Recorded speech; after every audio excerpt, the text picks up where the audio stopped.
Hello दोस्तों, मैं अमृता आप लोगों के साथ कुछ शेयर करना चाहती हूँ। आज बुद्ध पूर्णिमा है, जिसे हम बुद्ध जयंती के नाम से भी जानते हैं। और इस दिन बौद्ध धर्म के संस्थापक जो भगवान गौतम बुद्ध थे, उनका जन्म हुआ था। तो चलिए उनके बारे में कुछ पढ़ते हैं। बुद्ध पूर्णिमा, जिसे बुद्ध जयंती के रूप में भी जाना जाता है, इस दिन बौद्ध धर्म के संस्थापक भगवान गौतम बुद्ध का जन्म हुआ था। इस साल 7 मई को बुद्ध जयंती या बुद्ध पूर्णिमा मनाई जा रही है। हर साल ये अलग अलग डेट पर मनाई जाती है। बुद्ध पूर्णिमा का त्यौहार भारत और अन्य एशियाई देशों के हिंदुओं और बौद्ध दोनों द्वारा मनाया जाता है। गौतम बुद्ध का पारिवारिक जीवन। गौतम बुद्ध का जन्म कपिलवस्तु के निकट लुम्बिनी में हुआ था। उनके पिता शुद्धोधन शाक्य गण के प्रधान थे तथा माता माया देवी अथवा महामाया कोलीय गणराज्य कोलीय वंश की कन्या थी। गौतम बुद्ध के बचपन का नाम सिद्धार्थ था। इनके जन्म के कुछ दिनों के बाद इनकी माता का देहांत हो गया था और इनका पालन उनकी मौसी प्रजापति गौतमी ने किया था। इनका विवाह 16 वर्ष की अल्पायु में शाक्य कुल की कन्या यशोधरा के साथ हुआ था। इनके पुत्र का नाम राहुल था। बुद्ध के जीवन में 4 दृश्यों का अत्यधिक प्रभाव पड़ा: वृद्ध व्यक्ति, बीमार व्यक्ति, मृतक और प्रसन्नचित्त सन्यासी। इन सब के बारे में उन्होंने अपने सारथी से पूछा तो उसने कहा कि हर एक के जीवन में बुढ़ापा आने पर वह रोगी हो जाता है और रोगी होने के बाद वह मृत्यु को प्राप्त करता है। जब उन्होंने सन्यासी के बारे में पूछा तो सारथी ने कहा कि सन्यासी ही है जो मृत्यु के पार जीवन की खोज में निकलता है। जब उनकी पत्नी और बच्चा सो रहे थे तब उन्होंने गृह त्याग किया। यही आपको बता दें कि बौद्ध ग्रंथों में गृह त्याग को महाविनिष्क्रमण की संज्ञा दी गई है। कैसे सिद्धार्थ से गौतम बुद्ध बने। गृह त्याग के बाद सिद्धार्थ अनोमा नदी के तट पर अपने सिर को मुंडवाकर भिक्षुओं का काषाय वस्त्र धारण किया।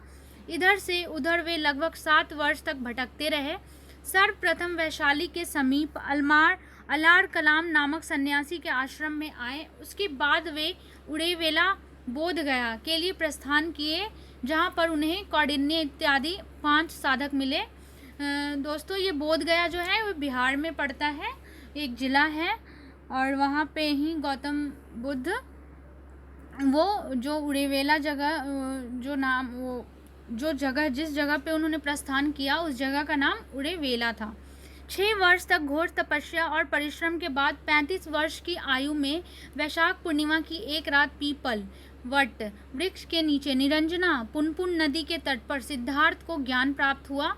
इसी दिन से वे तथागत हो गए। ज्ञान प्राप्ति के बाद गौतम बुद्ध के नाम से प्रसिद्ध हुए।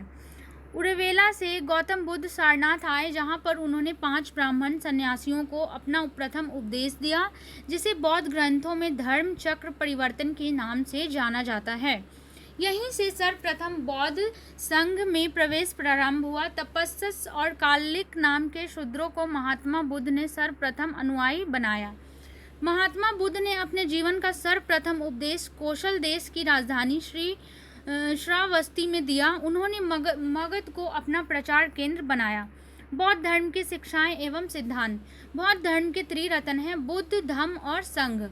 बौद्ध धर्म के 4 आचार्य सत्य हैं: दुख समुदाय, दुख निरोध गामिनी प्रतिपदा, दुख निवारक मार्ग अर्थात अष्टांगिक मार्ग। साथ ही दुख को हरने वाले तथा तृष्ण का नाश करने वाले अष्टांगिक मार्ग के 8 अंग हैं।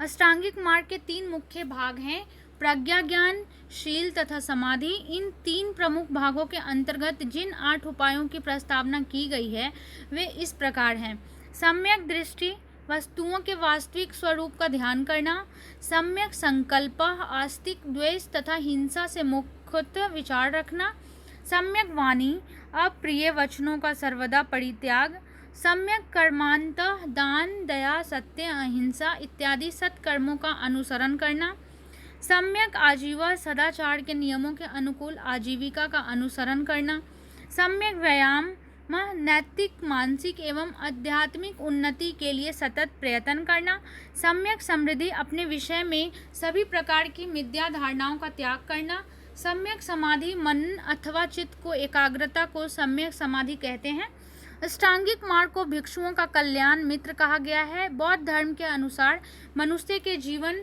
का परम लक्ष्य है निर्वाण की प्राप्ति।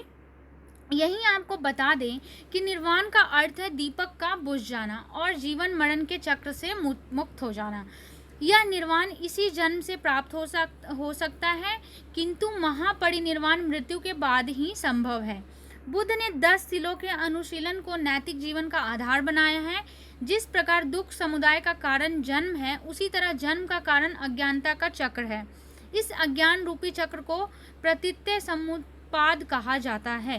प्रतीत्य समुत्पाद ही बुद्ध के उपदेशों का सार एवं उनकी संपूर्ण भिक्षाओं का आधार स्तंभ है। इसका शाब्दिक अर्थ है प्रतीत्य मतलब किसी वस्तु के होने पर, और समुत्पाद का अर्थ है किसी अन्य वस्तु की उत्पत्ति।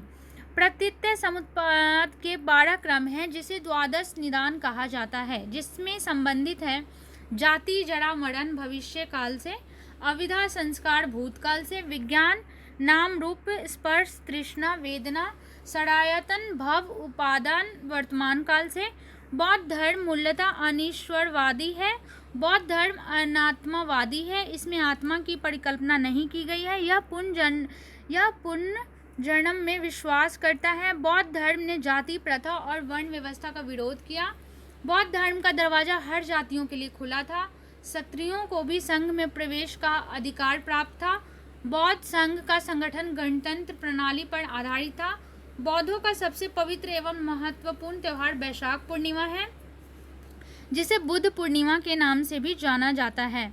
इसका महत्व इसलिए है क्योंकि इसी दिन बुद्ध का जन्म, ज्ञान की प्राप्ति एवं महापरिनिर्वाण की प्राप्ति हुई। महात्मा बुद्ध अपने जीवन के अंतिम पड़ाव में हरियनवती नदी के तट पर कुशीनारा पहुंचे, जहां पर 80 वर्ष की अवस्था में इनकी मृत्यु हो गई। इसे बुद्ध परंपरा में महापरिनिर्वाण के नाम से जाना जाता है। मृत्यु से पहले उन्होंने अपना अंतिम उपदेश कुशीनारा के परिव्राजक सुवच्छ को दिया। महापरिनिर्वाण के बाद बुद्ध के अवशेषों को 8 भागों में विभाजित किया गया। अंत में महात्मा बुद्ध के अनमोल विचार या कोट्स। इसमें कोई संदेश नहीं है कि महात्मा बुद्ध की शिक्षाओं और कथनों को अपने जीवन में उतार कर सुख समृद्धि और सफलता प्राप्त कर सकते हैं, जीवन की कई समस्याओं से बच सकते हैं।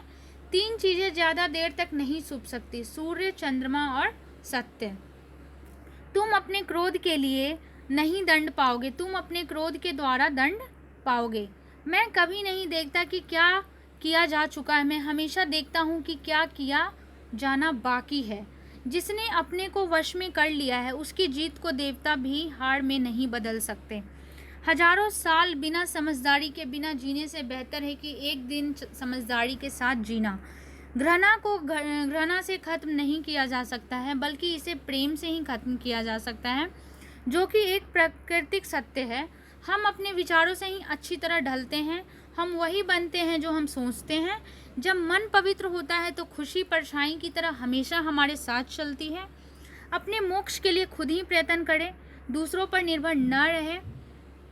शारीरिक आकर्षण आंखों को आकर्षित करती है, अच्छाई मन को आकर्षित करती है।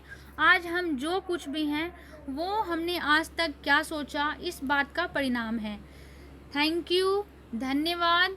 उम्मीद है कि आपको यह महात्मा बुद्ध की बातें आप लोगों को अच्छी लगी होगी और आप उनकी बातों को अपने अंदर लाएंगे, उनके बताए हुए रास्ते पर चलने का प्रयास करेंगे, कोशिश करेंगे।